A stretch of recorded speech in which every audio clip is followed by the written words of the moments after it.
अस्सलाम वालेकुम नाज़रीन सामीन।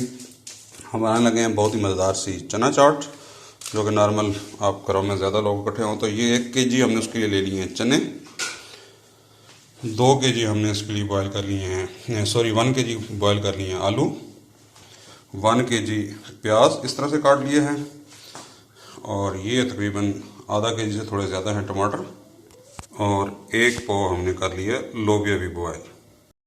ये 1 किलो दही, इसको आपने अच्छी तरह से फेंट लेना है। चने के अंदर हमने शामिल कर दिया लोबिया। ये तमाम चीज़ों को हम चने के अंदर शामिल कर देंगे। ये तमाम चीज़ें बॉईल की हुई हैं, चना, लोबिया, आलू,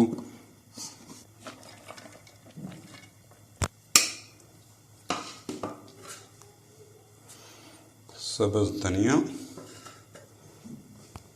अभी इसको हम कर लेंगे अच्छी तरह से मिक्स। 1 पैकेट साथ में डालेंगे चाट मसाले का। हमने अच्छी तरह से मिक्स कर लिए। इस वक्त इसका सब कुछ परफेक्टली जो है ना वो बिल्कुल आइडियल है। इसके अंदर मसाला वगैरह सब कुछ बिल्कुल बराबर है। आप इसको ऐसे भी खा सकते हैं, और चाहें तो इसके अंदर दही भी शामिल कर लें। हम अभी इसके अंदर शामिल करेंगे थोड़ा सा दही, थोड़ा कह रहा हूँ सॉरी, ये किलो में से तकरीबन हमने 3 पाव में शामिल करके इसको करेंगे अच्छी तरह से मिक्स।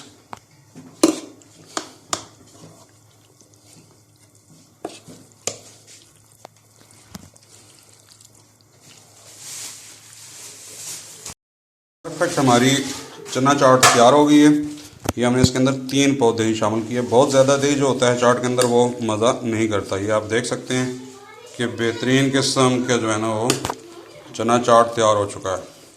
आप इस रेसिपी को ज़रूर ट्राई कीजिए। पसंद आए तो दोस्तों रिश्तेदारों से शेयर कीजिए, और पाकिस्तानी फूड चैनल को सब्सक्राइब कीजिए। नेक्स्ट टाइम मिलते हैं किसी नई रेसिपी के साथ।